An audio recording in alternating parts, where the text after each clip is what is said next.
All right, everybody, coming up the steps, here is the spot. Here's my home studio, my home recording spot where I attempt to come up with some cool riffs on a daily basis. And I've been in this spot now for give or take 5.5 years now, and I'm really excited, man, to still be here, still grinding it out, still doing it. So this spot's cool, man. This spot's home for me. So let's just go around the room, man. I'll just talk about some of the cool things that I like to, create with. This is my Marshall half stack. Here's a Marshall JVM 2-channel 50-watt head that I just took on tour with monochromatic black. Here's a kind of the more affordable, like the DSL equivalent of the Marshall Cavs 4x12. I got that thing used at Guitar Center a long time ago, and really haven't used it much up until very recently, where I've been miking it up here and using this SM57 just to capture some amp tones with a 412. It's not bad, man. Positive Grid Spark Mini. This is my friend Worm, aka Jeremy's son, made this airplane for me. He works head of security with My Chemical Romance, and we were out, I forget where we were, maybe in Nashville, and Little Maxwell at the time made me a little airplane for me to keep, so that always just kind of just hangs out here. It's a pretty cool little just memento of the studio. Here's a Crybaby Wah. Got the Victory Sheriff. We got a Sid Wilson sticker from Palefest that I've never put anywhere. I'll probably just keep it forever as is. Dynacomp, my first ever distortion pedal ever, where my little 14-year-old self wrote little notes in terms of like tones and stuff like that. So if you guys want to take notes of what I thought tones were at the age of 14, there you go. A couple other pedals on display. I mean, we got the Chug pedal. The Chug pedal is probably, if not my favorite distortion pedal of all time. I've gigged with this, not too long ago. So yeah, man, cool pedal. Here's the Neon Orange Solar A2.6 that you guys have seen on this channel for the better part of a year. It's got the signature Ryan Bruce Fishman pickup in it. And apart from that, I really haven't done too many, if any, other modifications. Oh yeah, locking tuners, but added a gritty sticker. That's not stock from the Solar factory, unfortunately. Really dig that Solar, man. It's a cool guitar. Solar guitars are awesome. Now, orientating you to the actual desk, basically how it's working here is I have two MacBook Pros. This is my video editing one right here, playing Night of the Living Dead currently. And this one is my music laptop. And then this is just an external monitor. I wanted to pull up the Andy James STL Tonality plugin because this one really is my go-to, man. It's between this and the Auto Audio 1111. This one just doesn't crash, man. It just is always reliable. And it's funny how we used to talk about analog gear as about being reliable and durable and stuff. Now that kind of applies to amp sims, because amp sims could be a bit finicky and a little bit touchy, and they break down and they crash your computer and stuff. This one I've never had any problems with at all. Underneath the desk we got some outboard gear. Basically, long story short, you just got to worry about the Warm Audio preamp, and then my Focusrite 8 Claire Pre is my interface. Got two DI boxes, passive and active, for different pickups. My first ever DSLR camera that I've used on this channel. I still use it to this day. My Canon T5i. This is where I get the B-roll shots and or the close-up shots. My spoken word microphone for my videos when I'm not shooting on my phone. This is a Rode NTG2 condenser microphone. This microphone I use for any sort of podcasting or interviews or more intimate, microphone settings.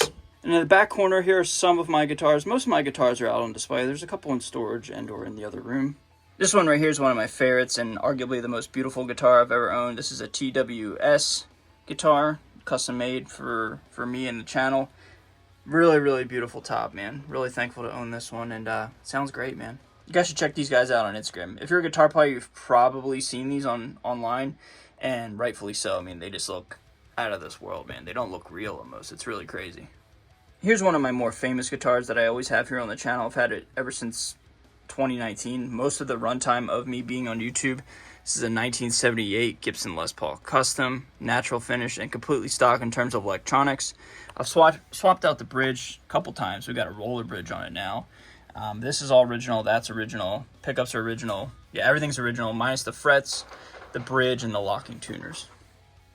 But it's starting to get some wear, and it's starting to get some pick mark scratches and such.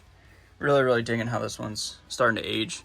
And damn it, finally, right? It's taken 45 years for it to start to relic.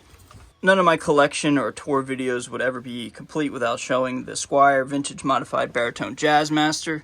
This guitar is awesome, man. Nothing can beat it. I've tried many times to find a better baritone, and I can't, man. These are awesome. The only thing that these have that are not the most desirable is they have a ton of noise because of the Jazzmaster single coils, especially in a live setting with a lot of gain and a lot of lights and such. It could be a bit problematic, but what you gain in this guitar is just an insane amount of tone and yeah.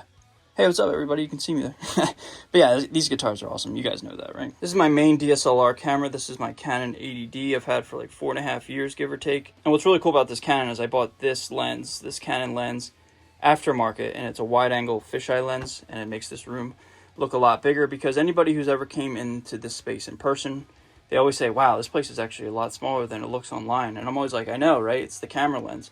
So really, really dig this camera, and I've had it for 4.5 years and really have no desire to change it anytime soon. All right, let's talk about a cool Les Paul. This is my 2020 Gibson Les Paul Standard 50 spec. It's got Duncan distortions in it right now. Got a cool sticker on it. But this guitar has a lot more flame than it's showing right now. Hold on, let me get in the better lighting. There we go, that's a little better. Love this guitar, man. Really, really cool guitar. And one of the good newer Gibsons for sure. In this box, we got several Stringjoy string packs.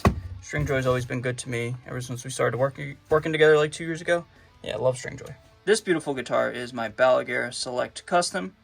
I was with Balaguer for 2 years, give or take, and you know, our initial run has since ended, but that's all good, man. You know, these guitars have served me well, and I really, really love Balaguer guitars. Just because they're local, one, which is really cool. I love Pennsylvania companies, always love to support them. But also, too, man, these guitars play really, really good. I got another one, which I'll show you. But this is just absolutely beautiful, man. Very, very thankful to own this and to write all of my leads and solos for my next album. They're all done on this one, like 99%. Really, really love this guitar. It's got a bare knuckle in it, hip shot, locking tuners, ebony board, flame maple top, bound mahogany body. Really, really cool, man. All right, this guitar is the Kiesel A2 with two, count them, two output jacks now. Yeah, I just recently took this one on tour. You guys saw all that. But yeah, it's got two output jacks. There's the original one. And then we have the new one right here. And what a cool guitar, man. Orange burst with a maple board, roasted maple board. Really, really neat, man. Love this guitar a lot. Here's my other Balaguer baritone 30-inch Toro, silver burst with some EMG Jazzmaster pickups. Really, really cool guitar, man. Took this one out on the road last year and then did some subsequent gigs with it.